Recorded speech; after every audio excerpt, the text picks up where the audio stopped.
I don't really feel like dredging this up, but Garrett was on Michael Malice's show. Hey, don't blame me for bringing this up. I want to let sleeping dogs lie, but God seems to think we need to discuss it. Garrett said that he used to look up to me, and now he hates the sight of my face. There's also this ongoing allegation that I enjoyed firing him. I mean, I can show you my texts where my wife that day said, "How did that go?" And I went, "That sucked." No one enjoys firing people. I have said that there's instances where I have no problem firing people when they're totally inept and it's not working out. Like if someone threw 40 miles an hour and they asked me if they could pitch for the Mets, I'd say, no, sorry. I would feel nothing. Even once my mother, back in Vice days, she submitted an article to Vice. And I didn't feel bad saying no because she put herself out there. But in that article, in that interview, he says that I said, how about that Luby, huh? And he goes, fuck you, Gavin. I'm not going to commiserate with you. Luby's my friend. But you did commiserate with me. Garrett said, yeah, I don't know why they hired her. Well, we're cutting all the fat, and then they tell me we have this press woman. That's why I went to you to say, can you believe this Luby shit? Like, why is she talking so much? She's got to go, obviously. And he was like, why are you talking to me about my friend? Because we did in the past. Oh, that's when she first got there? No, like 2 weeks before. Garrett was like, I don't know. I remember when they hired Luby, we were cutting corners, and then they started hiring people. I didn't understand. He wasn't like, fuck her or anything. Garrett's never said a bad word about anyone except me. He's also the reason I hate Michael Malice, if we're spilling beans. Because I said Malice, blah, blah, blah. I discovered him. He was a fan. And then he said, yeah, he doesn't say the same about you. And I said, what? He goes, yeah, he'll be talking. And he'll say, yeah, that Gavin, he's not the good guy everyone thinks he is. He's actually a pretty shitty person. People think you're a good guy?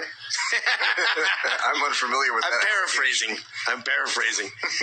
And so I thought, that motherfucker, he's so smarmy to my face, and he's talking shit behind my back after everything I've done for him. And by the way, Malice keeps saying, yeah, I've burned a lot of bridges. I haven't burned any bridges. I get along with everyone at the Blaze. My old ad agency, Rooster, we still talk on the phone all the time. I obviously don't get along with Vice after being ousted and denied hundreds of millions of dollars. And that's not exactly the ingredients for a great friendship. But after that, I mean, Crowder, I don't think that bridge is not sustainable. Does anyone who's worked with Crowder get along with him? I'm not even mad at him. So I don't know where Malice gets that from.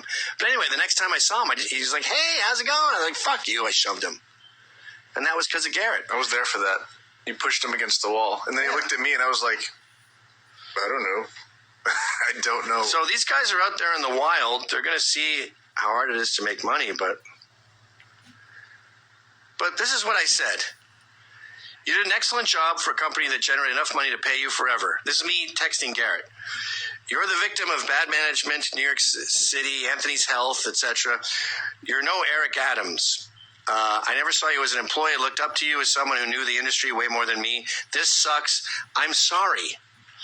I said, my name is Mud, and it's not likely I can help you in the future, but I am forever indebted to you and will be happy to help if you ever need anything at all, unlikely as that may be.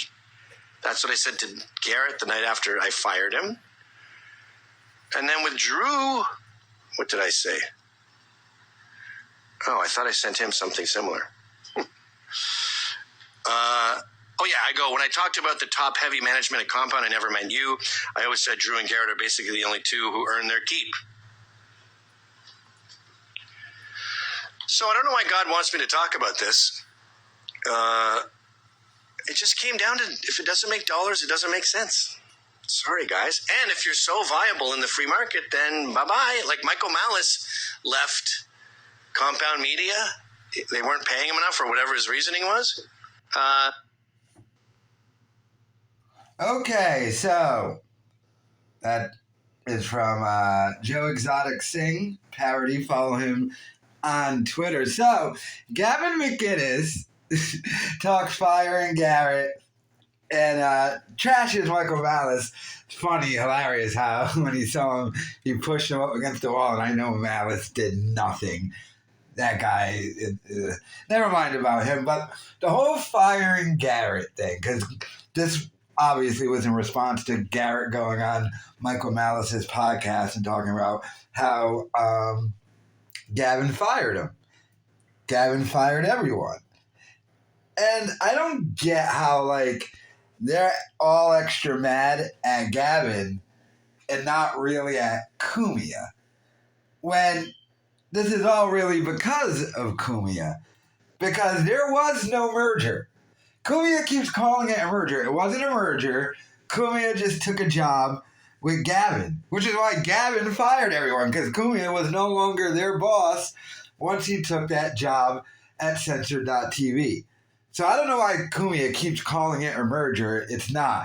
And another way I can prove to you that it's not a merger, not only is Cumia the only show over there that made it from Compound, Owen Benjamin is over there. And Cumia hates Owen Benjamin. And if Cumia had any say in who worked at Censored.tv, he would not want Owen Benjamin there. So that's another thing, that it wasn't a merger. Cumia just took a job there. So I don't know why they're mad at Gavin. Now, to be honest, I don't even disagree with Cumia doing that move, by the way. I mean, the only thing that sucks is he said that things would transfer. I didn't find that it transferred. I just had to sign up for Censored.tv and cancel my Compound Media subscription. So, but the site is a lot better. Like, I was watching Cumia's show yesterday. He's got a live chat going during it. Everything's up right away. The site just works a lot better than what Cumia had. So I get why Cumia took the job, but just stop calling it a merger. It's not a merger. You're just getting what Gavin's paying you for what you bring in. You bring a lot, but it wasn't a merger. So Gavin had to fire everybody. And to be honest with you, like, I like Garrett, but I also like Ryan. And Ryan just does what Garrett does for Cumia's show. And Ryan's funny, so it's not like a beat was missed by Garrett not being there. Like I said, I like Garrett, but I mean, Ryan is good enough just to do it. So, and that's how it's been going. So, I mean, this whole thing, though, is funny. I am not really a fan of Michael Malice. So, just having Gavin trash him is pretty hilarious. And it's funny to find out that he pushed him. But, I mean, still more fallout. I knew this was going... Well, everyone knew this was going to happen. I just made videos about it. But I'm surprised Cumia put it off for this long. Because I remember even when Cumia did the whole in the New York studio, hey, I signed another lease for the studio, see? Just because I'm moving to South Carolina doesn't mean I'm not going to keep having Compound Media. The second he announced he was moving, I said, yeah, that's it for Compound Media. And I was right. And it took him a while to move, too. So that's the only reason why it lasted as long as it did, is because he didn't just buy a house down there. I think he bought property and had a house built. And this is how much he wanted to get out of New York.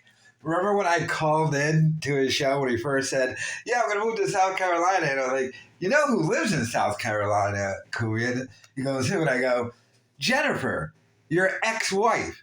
He moved to the same state as his ex-wife, and his ex-wife got arrested in that state.